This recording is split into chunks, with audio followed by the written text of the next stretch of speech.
Locking eu acho que é o exemplo mais legal de todos. Vocês já viram alguém dando um locking? Eu acho que é isso daí que está aí. Acho que um pouquinho mais para cima, né? Então tá aqui. O que é o locking?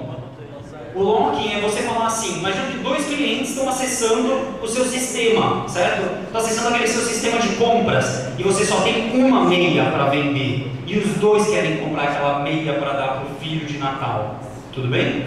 Duas pessoas querem comprar, as duas acessaram aquele site, só que só tinha uma no estoque. O que acontece? Os dois clicam em comprar. Um dos dois ganha, certo? Um dos dois acessa antes. Tudo bem? Então o que isso daqui vai fazer? Olha, aqui eu falo, olha, ordem, adiciona a minha meia somente se não mudou.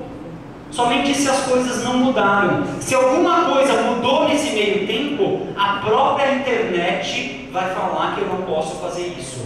Eu não preciso no meu banco de dados configurar Utility Locking ou coisas do gênero. A própria internet faz isso para mim. Eu não vou ter essa preocupação no meu servidor de aplicação, que depois eu tenho que fazer isso distribuído e não sei o que lá. A internet fornece isso para mim, Utility Locking. Tudo bem? Ela sozinha vai perceber, opa, alguém já mudou isso daqui, você não vai poder fazer isso. Ela mesma vai fazer isso. Se bobear, o teu proxy vai fazer isso e vai te responder muito rápido. Tudo bem? Eu tenho poucos exemplos mais. Então o locking eu acho que é o mais mágico de todos. Porque é uma coisa que a gente tem uma preocupação muito grande no servidor e a gente tem que atacar problemas de banco de dados, outro servidor de aplicação, sendo que a internet já fornece isso para a gente. Bom, todas essas falhas, o HTTP também fornece alguma Ctrl-T. Isso aqui está meio consumindo tempo, hein? Acho que não foi esse, né? Acho que não era esse. Bom, esse aqui eu vou deixar, vou falar rapidinho, nos outros eu dou mais aí já de novo. Esse aqui faz o quê? Ele pega a ordem e adiciona o mesmo item duas vezes. Ele tenta fazer a mesma operação através do verbo put duas vezes. Por quê? Imagina que na primeira você mandou a requisição, mas não recebeu a resposta. Não acontece direto, a gente manda uma requisição e não recebe a resposta. Você manda de novo e foi debitado duas vezes da tua conta. Uhul! Não acontece? Tudo bem? Se o cara que implementou aquela aplicação tivesse feito direito usando o verbo put e não o verbo post, não teria acontecido isso. Tudo bem? O verbo put, se ele é implementado, ele é feito de uma maneira que, se a primeira vez falha, a segunda ele executa. Se a primeira vez ele executa, a segunda vez não faz nada. Tcharam, era o que a gente queria. Tudo bem? A gente ganha isso de graça. A internet dá isso pra gente. Os caras que estão no meio dão isso pra gente. A gente não precisa fazer nada. Bom, o que mais? A história de um protocolo só. Como o HTTP é o nosso protocolo de aplicação, é a partir desse instante, estou tentando, hein? É a partir desse instante que eu não preciso ficar criando. Tá difícil, né? Tá difícil. Esse aqui é o Flickr, tá? A partir desse momento, Ctrl T.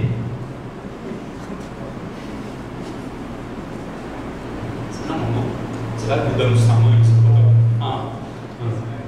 Só dar uma cuidado aqui, por exemplo, quebrou a. Bom, nesse exemplo aqui, o que eu estou fazendo? Eu estou usando a mesma API. Você lembra daquele método from web? É o mesmo método from web. Você fala, Guilherme, você baixou uma biblioteca do Flickr e uma biblioteca da tua empresa, da empresa de vendas. Não! O protocolo de transferência é o HTTP, é um protocolo só existe uma biblioteca. Essa biblioteca se chama Biblioteca que suporta HTTP. Eu não preciso usar a biblioteca da Amazon para acessar a Amazon, a biblioteca do Flickr para acessar o Flickr, a biblioteca do Mercado Livre para acessar o Mercado Livre, a biblioteca do Submarino para acessar o Submarino, e por aí vai. Eu não preciso, existe uma única biblioteca que acessa aquele protocolo. Tudo bem? Então, isso daqui é essa questão. Isso daqui é a mesma coisa usando o Flickr. Eu não preciso me preocupar com nada disso. A biblioteca já existe, é uma biblioteca só. Esse aí é um exemplo do loose coupling, né, que eu comentei para vocês a questão da evolução. Se de repente, de um dia para o outro, o Flickr passa a suportar filmes, confere, né? Se o Flickr de repente passa a suportar filmes, é o seguinte, se o Flickr passa a suportar filmes, a partir de agora eu consigo chamar essa linha user.movies.add. Antes eu não conseguia, quer dizer, quem acessava a biblioteca antiga continua acessando, colocando fotos. Quem tem acesso à biblioteca nova filme. Não precisei mudar nada no cliente. Tudo bem? Então esse é o loose coupling, que está muito ligado com a questão de evolução de esquema, etc. E o código em Java, eu falei para vocês que ia ter um código em Java, né? Tem 2 exemplos do código em Java. O código em Java sempre é maiorzinho, porque o Ruby tem algumas forcinhas aí no dinamismo dele, mas basicamente é a mesma coisa. Repare que aqui eu falo o seguinte, me dá as transições, e ele fala, olha, a transição é pay. Tudo bem? Esse nome está feio, deveria ser create payment, tá? Criar um pagamento, o nome deveria ser, mas pay está claro, né? É para pagar.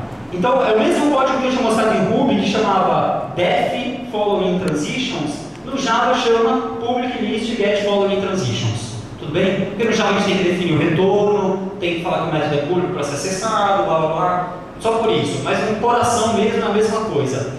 Eu falo, o que eu posso fazer com ele? O que esse código vai fazer para mim? Vai gerar aquele XML com esteroides, né? Aquele XML avançado, que tem um link. Tudo bem? A mesma coisa em Java. Ele vai gerar aquele XML com Atom. E acho que é o último, eu prometo, quase prometo, que provavelmente é. Vou puxar para cima. O cliente em Java.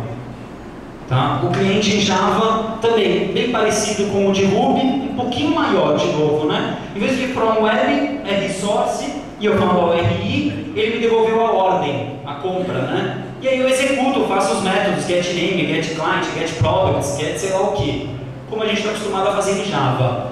Aí eu crio um pagamento e eu chamo get transition pay.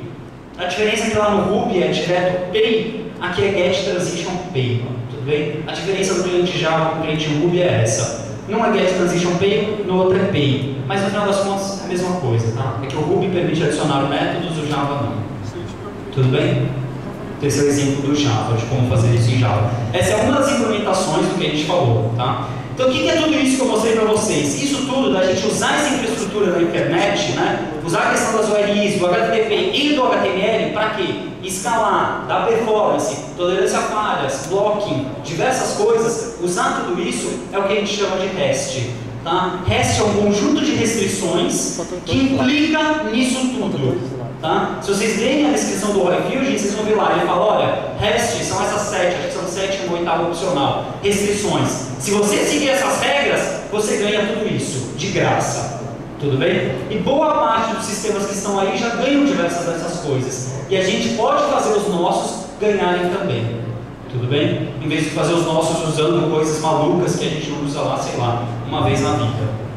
Os exemplos que eu mostrei de código são do RESTful, tá? Tem o slide, mas no site da Carel, acho que também só você julga mais disponibilizar os slides. F5 lá. E... Vai, cara, F5. E... não era F5, hein? Era algum outro. Qual que é o Start From Here? Shift F5. Beleza. Então, esse é o RESTful, tá? É uma implementação que a gente fez do REST para Java e para Ruby. Então, existem outras, existe o JAX-RS, que é uma especificação da JSL, blá blá blá, e as implementações dele.